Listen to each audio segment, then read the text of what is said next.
Jumpa lagi sobat, melanjutkan kisah Jejak di Balik Kabut karya Esa Mintarja untuk Anda semuanya. Selamat menikmati, salam sejahtera dan bahagia untuk Anda sekeluarga. Salam budaya. Pada episode sebelumnya dikisahkan Ki Ajar Wisiso Tunggal merasa penasaran karena Ki Ageng Carang Cendono tidak segera menyelesaikan pekerjaannya. Bagaimana kisah selanjutnya? Simak bersama-sama.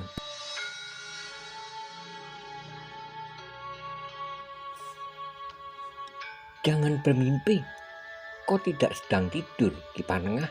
Kita berada di arena pertarungan. Meskipun kita tidak berniat saling membunuh, tetapi mungkin saja tanganku di luar sadarnya melubangi dadamu di arah jantung, karena jari-jariku tidak kalah tajamnya dengan ujung pedang.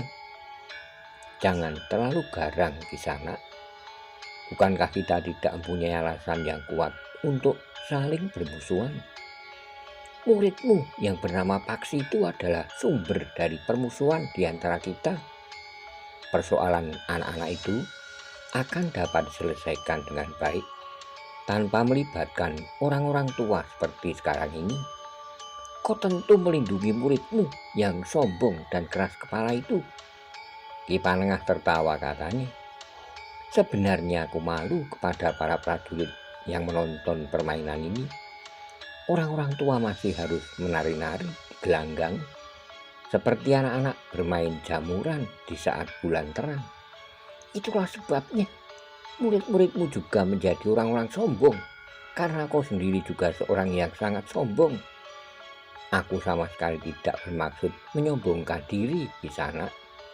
Tapi baiklah, aku hanya ingin tahu siapa namamu. Orang bertubuh tinggi besar dan berkepala botak itu menggeram. Serangan-serangannya menjadi semakin garang. Ayunan tangan dan kakinya seakan-akan telah menggetarkan udara di seluruh arena yang luas itu. Tetapi serangan-serangannya yang garang, getar udara dan pusaran angin yang timbul, karena serangan-serangannya itu sama sekali tidak berarti bagi Ki Panengah.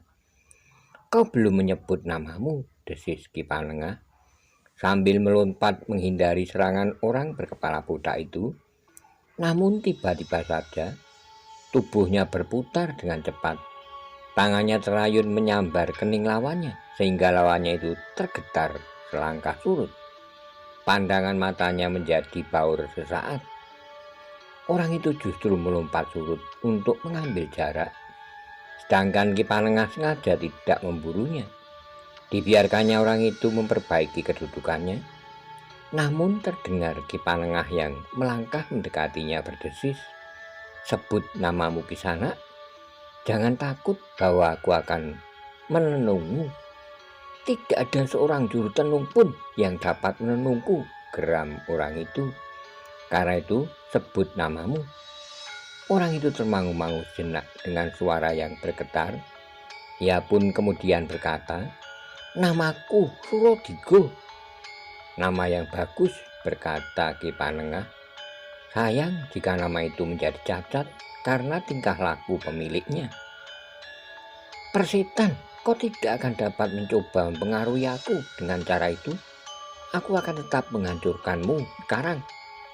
Ki Panengah tidak menjawab, tetapi ia mendesak terus, sehingga Surodirgo itu seakan-akan tidak mempunyai kesempatan sama sekali untuk menyerang. Dalam pada itu, seorang yang berwajah tampan dengan kumis tipis di bawah hidungnya harus berhadapan dengan Ki Waskito yang brewok. Namun yang brewoknya sudah tampak berwarna rangkap, sebagaimana rambutnya yang ubanan. Orang yang berwajah tampan itu ternyata seorang yang berilmu sangat tinggi. Ketika ia meningkatkan ilmunya hampir sampai ke puncak, maka telapak tangan orang itu seakan-akan nampak berasap. Asap yang memancarkan udara panas itu sempat beberapa kali menyentuh kulit Ki Waskito. Tetapi Ki Waskita tidak menjadi gagap. Sebangsa pengalamannya, dia lambari dengan ilmunya yang sangat tinggi, menempatkannya pada kedudukan yang lebih mapan dari lawannya yang berwajah tampan itu. Bahkan lawannya yang tampan itu sempat menjadi gelisah. Apapun yang dilakukan orang tua yang bernama Ki Waskita itu seakan-akan tidak terpengaruh sama sekali. Bahkan beberapa kali tangan orang tua Brewo itu sempat menyentuh tubuhnya. Ketika tangan Ki Waskita menyentuh baunya, rasa-rasanya di baunya itu telah diletakkan sepikul beban yang sangat berat, sehingga tubuh orang berwajah tampan itu tertekan dan lututnya sedikit merendah. Tetapi dengan cepat orang itu melompat surut untuk mempersiapkan dirinya, serta mengambil ancang-ancang dengan cepat. Orang itu pun kemudian melenting sambil menjulurkan kakinya ke arah dada Ki Waskita. Tetapi Ki Waskita sama sekali tidak berusaha menghindar. Disilangkannya kedua tangannya di dadanya, sehingga kaki orang berwajah tampan itu telah membentur kedua tangan Ki Waskita yang bersih. Akibatnya sangat buruk bagi orang berwajah tampan itu. Dengan keras orang itu terlempar surut. Tubuhnya terbanting di tanah seperti sebatang dahan yang patah dari batangnya. Meskipun orang itu dengan cepat mencoba melenting berdiri, namun demikian ia tegak. Mulutnya masih saja menyeringai menahan sakit pada punggungnya. "Gila, kau iblis tua," geramnya. Ki Waskita tersenyum, katanya. "Kenapa? Kau akan menyesal nasibmu yang buruk." "Apakah nasibku buruk? Tulang-tulangmu akan aku remas hingga remuk dan tidak akan pernah dapat pulih kembali. Jangan begitu, kita tidak akan saling menghancurkan. Kita hanya sekedar melakukan penjajakan." Orang berwajah tampan itu tidak menjawab, tetapi sambil menggeram, ia melangkah setapak demi setapak. "Kau nampak semakin garang," desis Ki Waskita. Orang itu tetap berdiam diri sambil bergeser selangkah. Ki Waskita pun bertanya, "Siapa namamu?" "Sumirat," desis orang itu. "Nama yang bagus, sayang, bahwa kau berada di tempat yang salah, sehingga tempatmu berdiri tidak sebagus namamu." "Persetan dengan iguanmu," geram orang itu kemudian. Ki Waskita tersenyum, katanya, "Baiklah, kita akan menyelesaikan penjajakan ilmu ini sampai tuntas, tetapi jangan takut, aku tidak akan bersungguh-sungguh. Aku akan membunuhmu." Ki Waskita menarik napas panjang, katanya. "Jangan dipengaruhi oleh pikiran buruk itu, kita tidak akan saling membunuh. Jangan menyesal nasibmu." Ki Waskita tidak menjawab ketika orang itu melompat menyerang. Maka Ki Waskita hanya bergeser selangkah ke samping, tetapi serangan itu tidak mengenai sasaran. Bahkan asap tipis yang memancarkan panas yang mengepul dari telapak tangan orang berwajah tampan itu sama sekali tidak berpengaruh terhadap lawannya yang Brewo itu. Dalam pada itu Ki Ajar Wisesa Tunggal menjadi sangat tegang. Ia berharap Ki Ageng Carang Cendono dapat mengalahkan lawannya dalam sekejap. Kemudian ia membantu kawan-kawannya menghancurkan lawannya seorang demi seorang. Tetapi ternyata Ki Ageng Carang Cendono tidak segera dapat mengalahkan lawannya yang mengaku bernama Sasongko itu. Bahkan pertempuran di antara keduanya semakin lama menjadi semakin sengit. "Kenapa dengan Ki Ageng Carang Cendono itu?" Pertanyaan itu semakin bergejolak di dada Ki Ajar Wisesa Tunggal. Hampir saja Ki Ajar melompat memasuki arena, tetapi ketika terpandang olehnya Ki Gede Pemanahan, maka ia pun menjadi ragu-ragu. Ia menyadari bahwa Ki Gede Pemanahan adalah seorang yang sulit dicari tandingannya. Karena itu maka yang dapat dilakukan oleh Ki Ajar Wisesa Tunggal hanya sekedar menggeram, menahan kemarahan yang bergejolak dalam dadanya. Bahkan Ki Ajar pun harus menahan kebiasaannya untuk tidak mematuhi segala macam peraturan, paugeran, dan apalagi sekedar kesepakatan. Di dalam arena itu terdapat seorang yang masih terhitung muda, yang dapat melakukan hal yang sama. Orang yang masih terhitung muda itu telah mengancamnya akan menggerakkan para prajurit yang ada di sekitar arena itu jika Ki Ajar Wiseso Tunggal melanggar kesepakatan. Orang gila itu sangat mengganggu perasaanku, berkata Ki Ajar dalam hatinya. Gila, semua orang sudah menjadi gila, geram Ki Ajar Wiseso Tunggal yang hanya dapat didengarnya sendiri. Sebenarnya lah bahwa Ki Ageng Carangcendono tidak segera dapat mengalahkan lawannya. Bahkan lawannya yang mengaku bernama Sasongko itu telah berani menatap matanya tanpa terpengaruh sama sekali. Tetapi Ki Ageng Carangcendono belum benar-benar sampai ke puncak ilmunya, meskipun tataran demi tataran ilmu itu terus meningkat. Tetapi Ki Ageng Carangcendono sendiri sempat tidak percaya atas kenyataan yang dihadapinya, bahwa meskipun ilmunya telah hampir sampai ke puncak, namun lawannya itu sama sekali masih belum dapat ditundukkan. Bahkan serangan-serangan orang yang masih terhitung muda itu semakin lama menjadi semakin berbahaya. Dalam pada itu kegelisahan merambah jantung Ki Ageng Carangcendono. Apalagi ketika ia adalah orang yang mendapat kepercayaan untuk menjadi tumpuan kekuatan kelima orang dari perguruan Ki Ajar Wiseso Tunggal itu. Tetapi ternyata Ki Ageng Carangcendono tidak segera mampu menyelesaikan lawannya. Sementara itu Ki Surokondo yang bertempur melawan Paksi ternyata tidak mampu menguasai lawannya. Anak muda itu bertempur dengan tangkasnya, tenaga dan kemampuannya yang tinggi sekali-sekali membuat Ki Surokondo harus berlompatan surut. Gila anak ini, geram Ki Surokondo.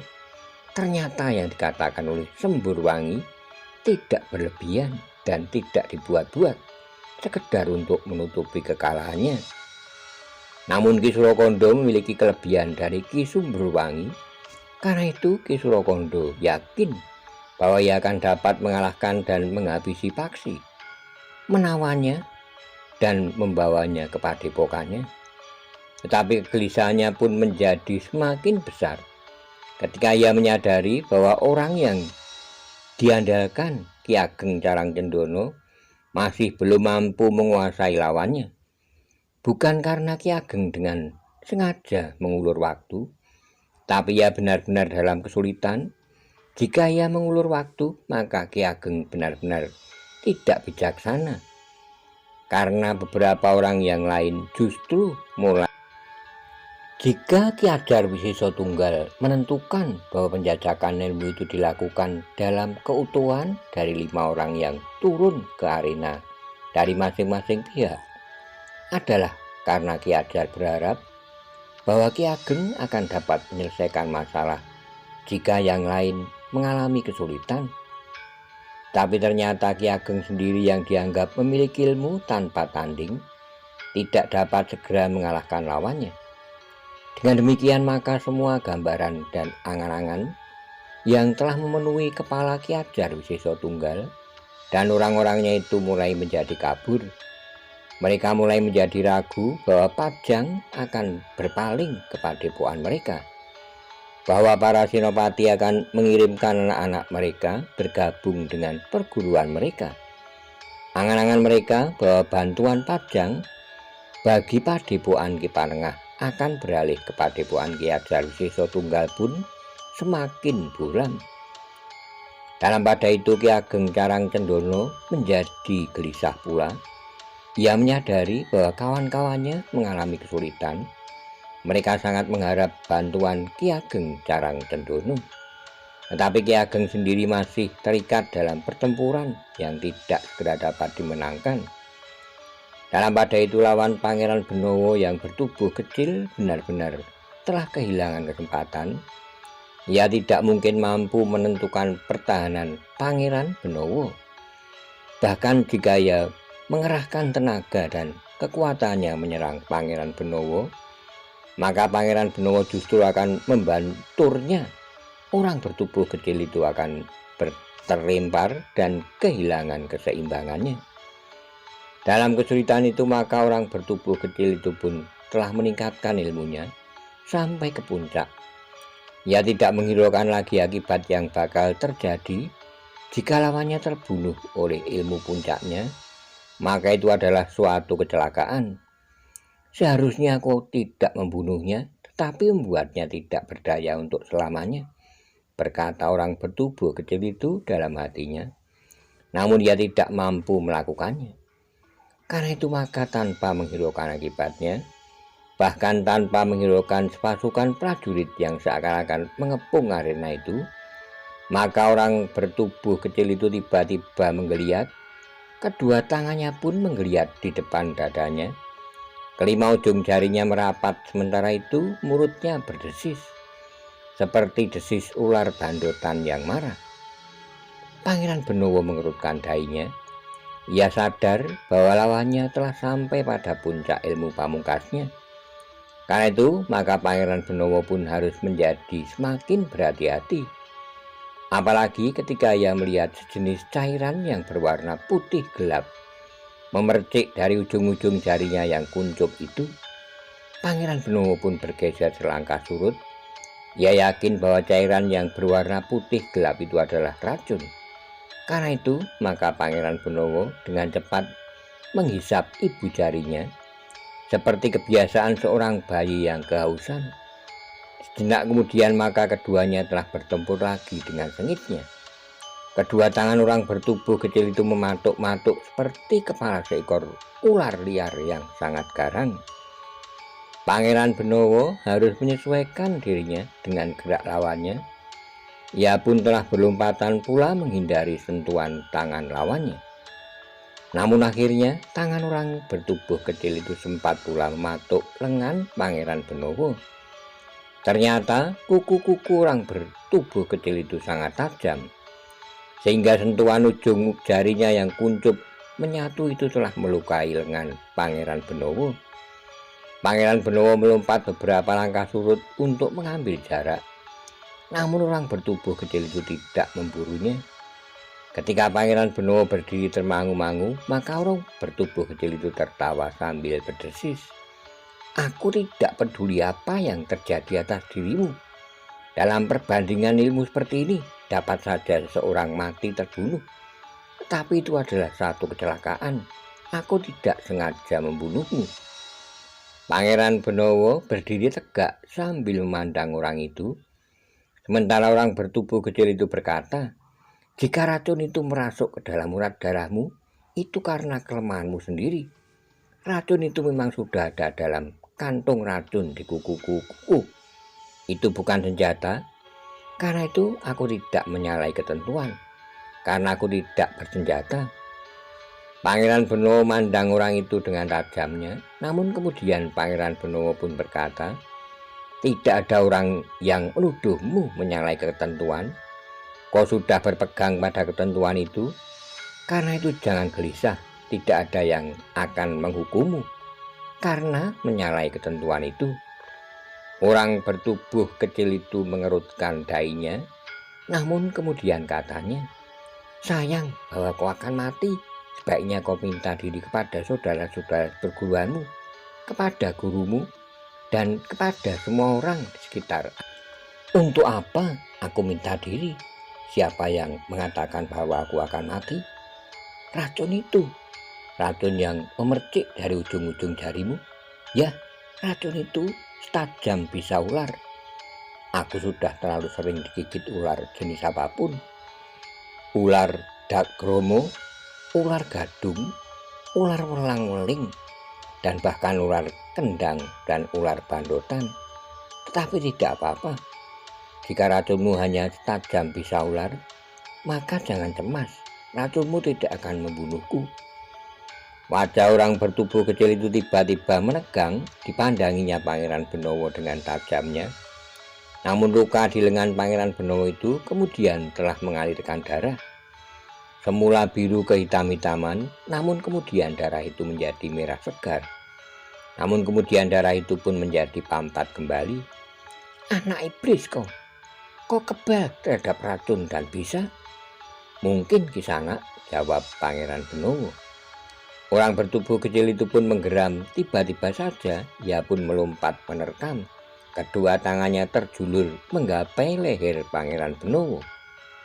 Tapi Pangeran Benowo telah bersiap menghadap serangan itu. Serangan yang dilakukan dengan tergesa-gesa karena kemarahan yang menghentak-hentak dalam dada orang bertubuh kecil itu. Kegagalan racunnya seakan-akan telah membuat matanya menjadi gelap.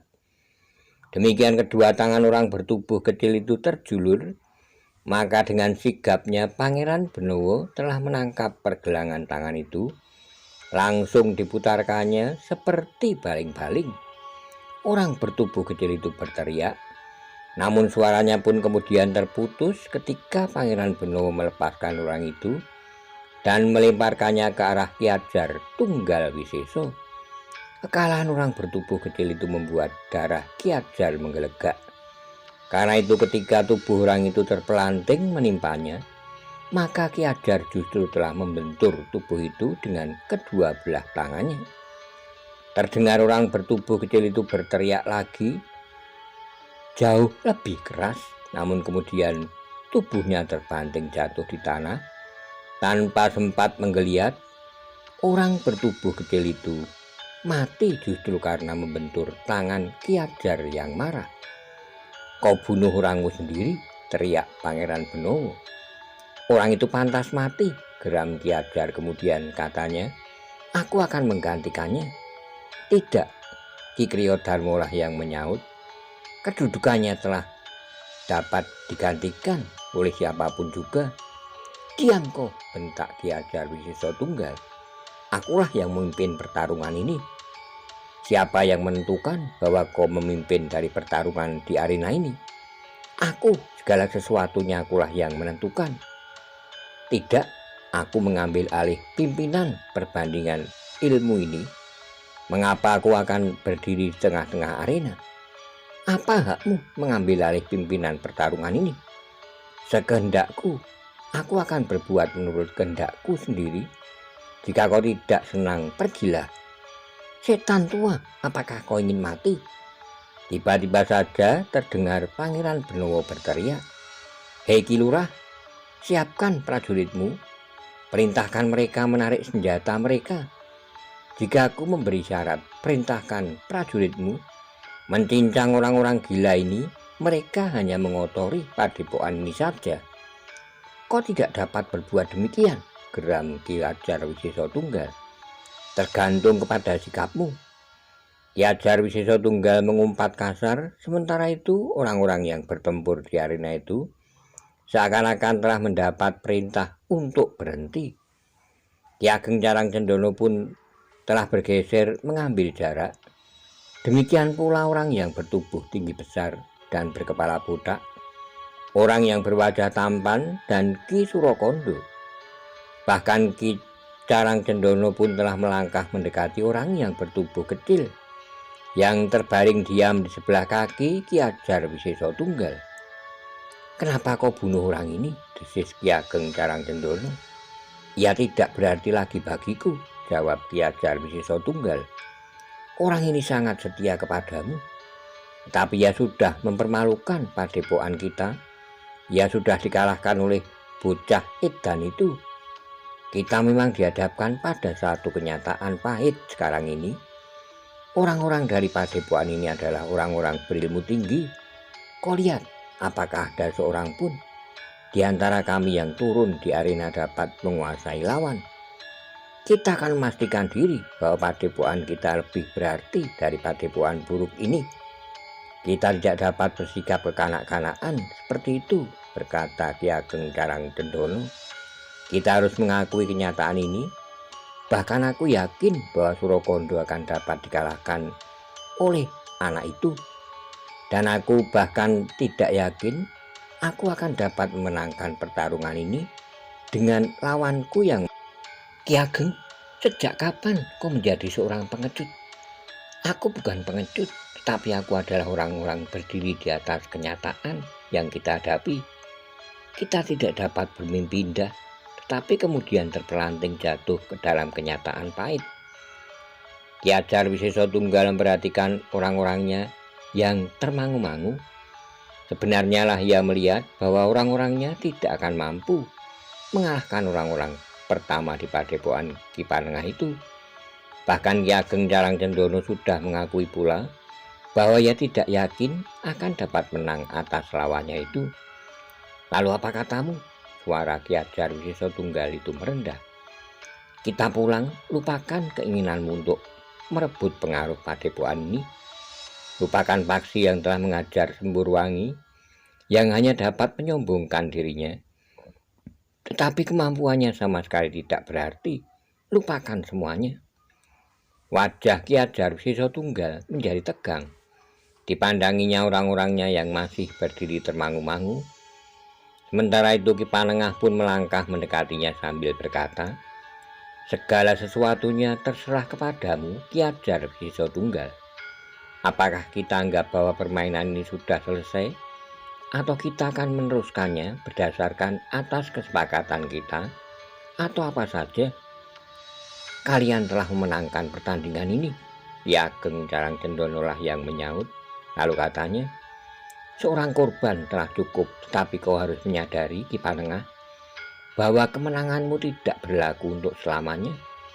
Roda pedati yang berputar, bagian-bagiannya sekali tersuruk ke dalam lumpur, namun pada kesempatan lain akan naik ke atas, sedangkan yang di atas kemudian akan membenam di dalam lumpur. Aku mengerti, desis Ki Panengah. Apa katamu, Ki Ajar? Bertanya Ki Ageng Carang Cendana kemudian. Kita pulang, tetapi persoalan antara kedua padepokan ini masih belum tuntas. Ki Panengah tertawa, katanya, terserah kepadamu, Ki Ajar. Tanpa menghiraukan apa-apa lagi, maka Ki Ajar pun telah berjalan dengan tergesa-gesa menuju kudanya. Para pengikutnya pun telah mengikutinya. Sementara itu Ki Ageng Carang Cendana justru melangkah mendekati Raden Sutawijaya sambil berdesis. Kau luar biasa, Sasongko, tapi yang kau lihat belum segala-galanya. Aku tahu kau belum sampai ke puncak ilmu tintang murawarimu. Ki Ageng Carang Cendana mengerutkan dahinya, sementara Raden Sutawijaya berkata selanjutnya, aku pernah menghadapi ilmu lintang murawari yang mengerikan itu, bahkan sampai ke puncaknya. Kau jangan membual, anak muda. Tidak, aku tidak membual. Siapakah yang pernah kau hadapi? Hanya ada beberapa orang yang memiliki ilmu lintang murawari. Seorang pertapa dari Trogoimo, Kakang Resi Wiguno. Ya, telah terjadi salah paham di antara kami. Kau bunuh orang itu? Tidak. 3 hari kami bertempur. Di malam hari kami berhenti. Akhirnya Resi Wiguno menghentikan pertempuran itu. Wajah Ki Ageng Carang Cendana terasa panas. Dengan nada rendah ia pun bertanya, kau mengembara sampai ke Trogoimo? Ya. Ki Ageng Carang Cendana mengangguk-angguk, katanya, itulah sebabnya kau menghadapi ilmu lintang murawari kali ini dengan tabah, tanpa kesan kecemasan sedikit pun. Jika kau mampu menghadapi Kakang Resi Wiguno sampai 3 hari, maka aku harus mengaku bahwa aku tidak akan dapat mengalahkanmu. Entahlah, tetapi aku siap untuk mencobanya. Ki Ageng Carang Cendana tersenyum, katanya, jika demikian kau bukan murid Ki Panengah. Aku murid Ki Panengah. Kau kenali unsur-unsur gerak padepokan ini? Mungkin kau memang murid Ki Panengah, tapi Ki Panengah bukan satu-satunya gurumu. Raden Sutawijaya mengerutkan dahinya, namun kemudian ia pun bertanya, apa bedanya? Selamat Kisana, berkata Ki Ageng Carang Cendana. Sementara itu Ki Ajar Wiseso Tunggal dan para pengiringnya sudah meninggalkan halaman Ki Ageng Carang Cendana, tertinggal seorang diri. Tetapi ia pun kemudian minta diri dengan unggah-ungguh yang utuh. Ditemuinya Ki Gede Pemanahan untuk minta maaf atas tingkah lakunya. Aku terseret arus Ki Gede, berkata Ki Ageng Carang Cendana. Tergantung kepadamu. Jika kau miliki keteguhan hati, maka kepribadianmu tidak akan tenggelam. Ki Ageng Carang Cendana mengangguk-angguk, kemudian ia pun telah minta diri pula kepada Ki Panengah, Ki Waskita, Ki Kriyodarma, dan orang-orang yang berada di arena. Bahkan sambil menepuk bahu Paksi, ia pun berkata, "Kau harapan bagi masa datang."